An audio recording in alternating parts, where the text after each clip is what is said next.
Welcome to a new deep dive, where we unpack the most insightful nuggets from the sources you send us, turning dense information into surprising facts and hopefully some aha moments. Yeah. Today, we're embarking on a really transformative kind of journey. Our source material is A New Earth, Awakening to Your Life's Purpose by Eckhart Tolle. Yeah, and this isn't just, another self-help book. It's really framed as an invitation, a call towards a pretty profound shift in consciousness.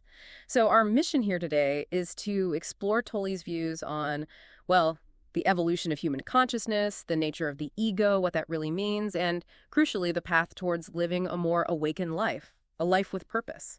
Exactly. We're going to dive into some genuinely fascinating concepts, things that might just shift how you see yourself, maybe even the world around you. Okay, so let's unpack this. Tolle kicks off a New Earth with this really striking image. He talks about the first flower appearing on Earth like 114 million years ago. Which is quite a starting point, isn't it? Not immediately about the ego or suffering. Right. And he suggests flowers were maybe among the first things humans valued, not just for, survival or utility, but purely for their beauty. They inspired artists, poets, mystics. He even mentions Jesus telling people to contemplate flowers and that famous story of the Buddha. Ah, the silent sermon. Yeah, where he just holds up a flower. And only one monk, Mahakasyapa, gets it, shown by his smile. Tolle links that to the origin of Zen. And what's really insightful there, I think, is Tolle's point that seeing beauty like that, even briefly, can actually awaken us to the beauty within ourselves, our own sort of true nature. He sees that recognition of beauty as a huge step in the evolution of consciousness. It's tied intrinsically to joy, to love. It's about sensing that divine life essence in everything. And seeing it as one with your own essence, like looking in a mirror. Exactly. A mirror reflecting our own inherent, divinity, you could say. Okay, but then things take a turn. Here's where it gets really interesting, maybe a bit confronting. Despite all our achievements, art, science, tech. Incredible things, really. Absolutely. But Tolle argues that the human mind's intelligence, the very thing behind those achievements, is somehow, quote, tainted by madness. That's a pretty strong phrase. It is strong, and he really leans into it. Connecting it to the bigger picture, he points squarely at the 20th century as the clearest, most, horrifying example. He talks about these highly intelligent minds inventing bombs, machine guns, poison gas. Intelligence in the service of madness. That's his line. Right. Millions killed in wars. Just unprecedented human-inflicted suffering. He even suggests, if you looked at human history, like a clinical case. The diagnosis wouldn't be pretty. No, he says something like chronic paranoid delusions, a pathological propensity to commit murder and acts of extreme violence, basically criminally insane with brief, lucid moments. Wow. And he asks, how does this collective madness continue now in the 21st century, impacting not just us, but, other life forms, the planet itself, deforestation, pollution? It really forces you to look at the root cause. So if our intelligence is tainted by madness, what is that root cause, according to Tolle? He points straight at the ego. Now, ego is a word we hear a lot, but he unpacks it in a way that might catch you off guard. He says the egoic mind is totally conditioned by the past. It has content and structure. The past conditioning is key. And he uses this simple example. A child crying, like inconsolably, because a toy was taken. The toy itself is just content, could be anything. Right. But the deep suffering, Tolle says, comes from the word my, that sense of my toy. It's structural. An unconscious need to boost your identity by associating with things. It's not just about having the thing, is it? No, that's a crucial distinction he makes. For Tolle, the ego isn't just arrogance or being selfish, like we often use the word. It's fundamentally the conditioned mind, rooted entirely in the past, always trying to define itself. And that toy example, perfect illustration. This idea of identification is central. When we identify with something, we literally make it the same as I. So my car, my house. Exactly. We pour our sense of self into them, but he warns you end up losing ourselves in them. It's that feeling of, I am my job or I am my possessions. And he actually suggests a spiritual practice around this to investigate your relationship with things you call my through self-observation. Just watch, be honest. Is your self-worth tied up in what you have? That's a deep question. Are you defining yourself by possessions instead of, who you actually are underneath it all? Precisely. He also describes the ego as the voice in the head, that constant, relentless stream of thinking, but crucially, without awareness. He shares this story from his student days in London, seeing a woman on the tube just talking to herself angrily, completely lost in some imaginary argument. Totally absorbed, yeah. Betrayed, wronged. Yeah. so deep in her thoughts she was oblivious to everything around her. And I think, we've all been there to some extent, right? Replaying arguments in our heads. Oh, absolutely. Getting lost in mental loops, it's exhausting, like you said. And for Tolle, seeing that woman planted this first seed of doubt about the, quote, absolute validity of the human intellect. A doubt that got stronger, he says, when a professor he really admired committed suicide. Right, which underlines his point. Thinking without awareness is the main dilemma of human existence. He puts it starkly, thinking is just a tiny part of the consciousness we are. But when it's unobserved, it becomes the ego, it takes over, pretends to be us. Okay, so we understand the concept, maybe, but how does this voice in the head, this ego, actually manifest in our daily lives, especially in relationships or even globally? Well, Tolle argues it's the very fuel for conflict. He points to that core belief system, I am right and you are wrong. Which isn't just about factual disagreements, is it? No, it's much deeper. It's a primary way the ego strengthens itself.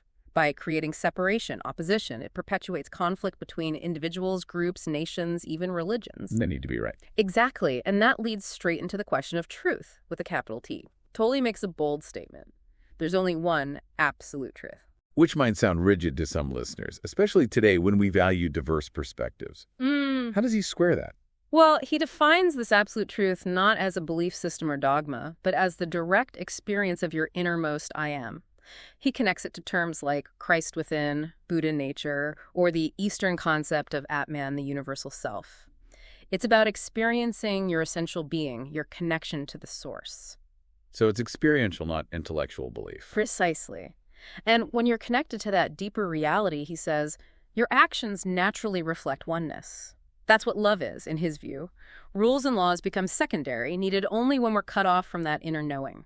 Like St. Augustine's love and do what you will. Exactly. It points towards that inner compass. Tolle then makes another really powerful claim, one that really sticks with you. War is a mindset. He looks at how we talk about wars against things, drugs, crime, terrorism, even cancer. And he argues these are basically condemned to failure. Which sounds counterintuitive, right? Don't we need to fight these things? That's the common view. But Tolle's reasoning is different. He says the very act of fighting unconsciousness, whatever form it takes, actually gives it energy. It draws you into the same unconscious pattern. You become what you fight against, in a sense. Yeah. He uses the example of the war on disease. Antibiotics worked initially, but now we have superbugs, resistant strains. A direct result, he suggests, of fighting without full awareness. Whatever you fight, you strengthen, and what you resist persists. It's a challenging idea, and it connects deeply to his point that the ego isn't just your personal problem, it's a collective dysfunction, the insanity of the human mind. But the fascinating thing is, when you truly recognize it as dysfunction, as insanity, you stop misperceiving it as someone's actual identity. You see the pattern, not the person. Exactly, and that allows compassion to arise. You realize everyone's suffering from the same sickness of mind, just maybe to different degrees. And knowing that helps you stay non-reactive, not get pulled into the trauma. Right. Because reactivity is the ego's primary food source. It absolutely thrives on it. When you don't react, you don't fuel the drama inherent in egoic relationships. So, okay, if the ego is the problem, how do we get beyond it? How do we shift out of this constant identification? The key for Tolle is awareness, or he often calls it presence. Awareness and ego, he says, are incompatible. Fundamentally, he states the ultimate purpose of human existence is to bring that power of awareness into this world. And spiritual realization, what is that then? It's seeing clearly, he explains, that what I perceive, experience, think, or feel is ultimately not who I am. You can't find your true self in things that are constantly changing, passing away. Like the Buddhist concept of anatta, or no self. Exactly. It sounds simple, maybe, intellectually, but actually living from that realization, that's a huge shift. Yeah, definitely. So this brings up negative emotions. Where do they come from in this model? Tolle's explanation is quite direct. Emotion is the body's reaction to your mind, specifically to the dysfunctional thinking of that egoic voice. The voice tells a story. The body believes it, reacts chemically, physically. Those reactions are the emotions. And then the emotions seed back into the thoughts. Exactly. Creating what he calls a vicious circle of unexamined thoughts and emotions. That's why negative feelings often seem to accompany that nonstop egoic thinking. He gives this accumulated negative emotion a specific name, doesn't he? The pain body. Yes, the pain body. He describes it almost like a semi-autonomous energy form, living inside most people. Not just a feeling, but like an entity. Almost.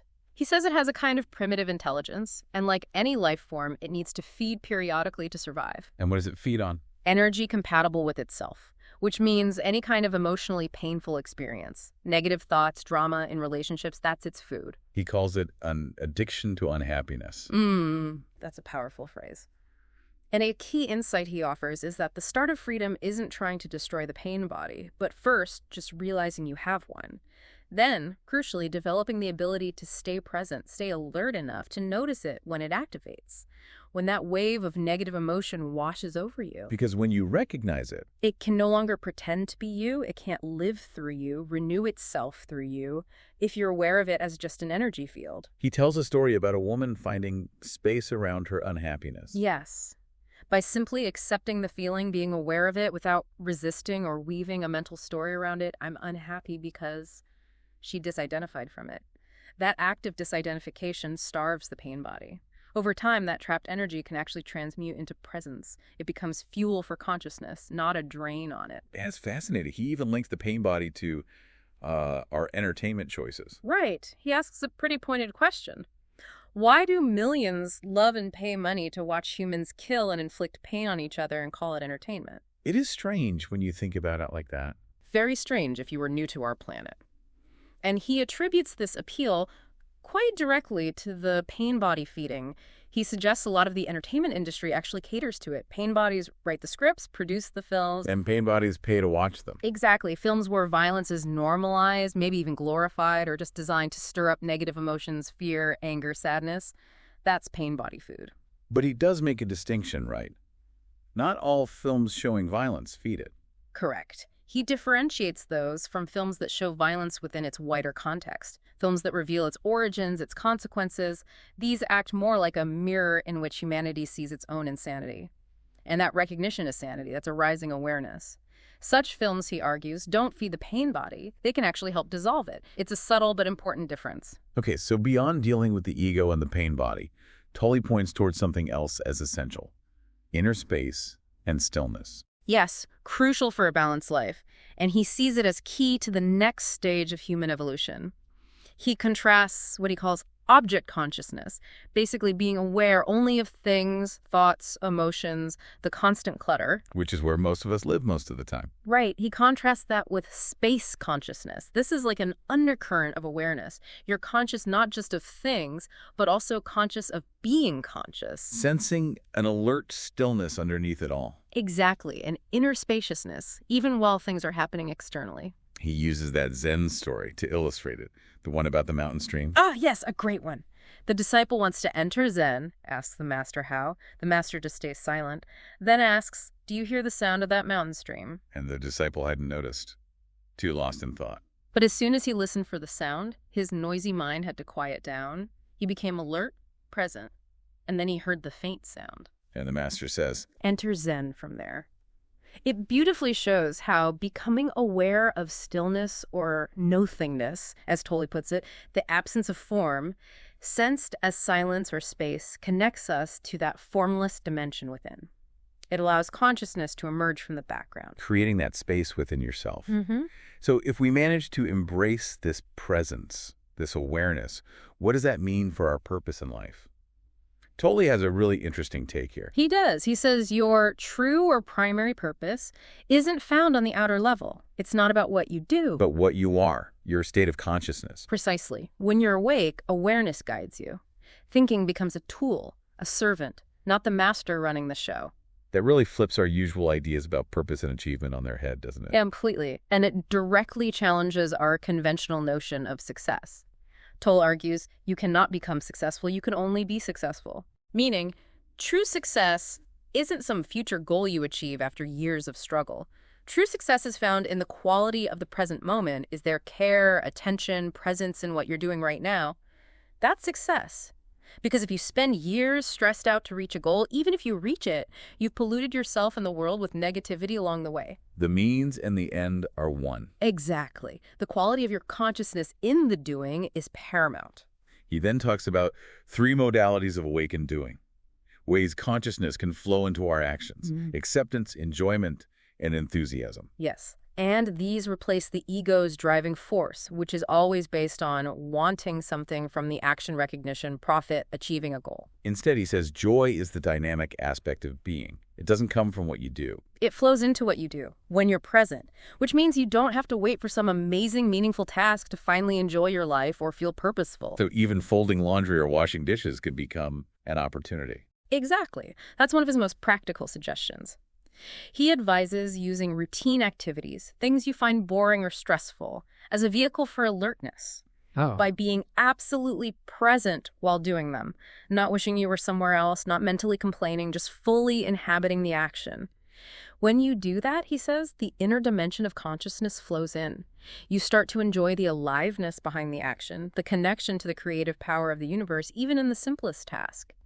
And that, he says, is how the new earth arises. As more people discover their main purpose isn't some grand external achievement, but simply to bring the light of consciousness into this world through whatever they're doing. Wow. That's quite a perspective shift. It really is. Towards the end, Tolle reminds us of the power in that simple phrase, "This too will pass." Yeah. He connects it to that Zen master's constant response, "Is that so?" And the story of the wise man whose only comment on good fortune or bad fortune was, maybe. It all points towards non-resistance, non-judgment, non-attachment. Which he calls the three aspects of true freedom and enlightened living. It sounds so simple on paper, but actually living it. That's the challenge, of course, because it goes against the ego's grain, its need to control, identify, resist. But Tolle's core message is that recognizing the transient nature of everything, all forms, allows you to actually enjoy the world more. How so? Because you're not constantly fearing loss or grasping for security. You gain this higher vantage point. You're not trapped inside the drama of events. You have access to that inner space. And ultimately, this practice leads to realizing that a new species is arising on the planet. It is arising now, and you are it. The transformation isn't some distant dream. It's a possibility available right here, right now, through presence. What an incredible journey into a new earth. We've really unpacked a lot. How our collective consciousness often gets caught in egoic patterns leading to suffering, conflict. Driven by that identification with external things and that relentless voice in the head. Yeah. But more importantly, we've seen Tolle's path out.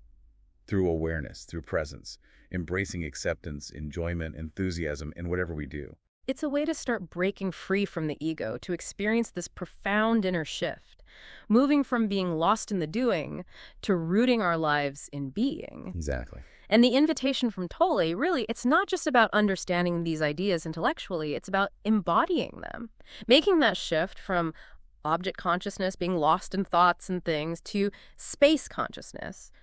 Realizing our deepest truth isn't our story or our stuff, but that spacious, alert presence.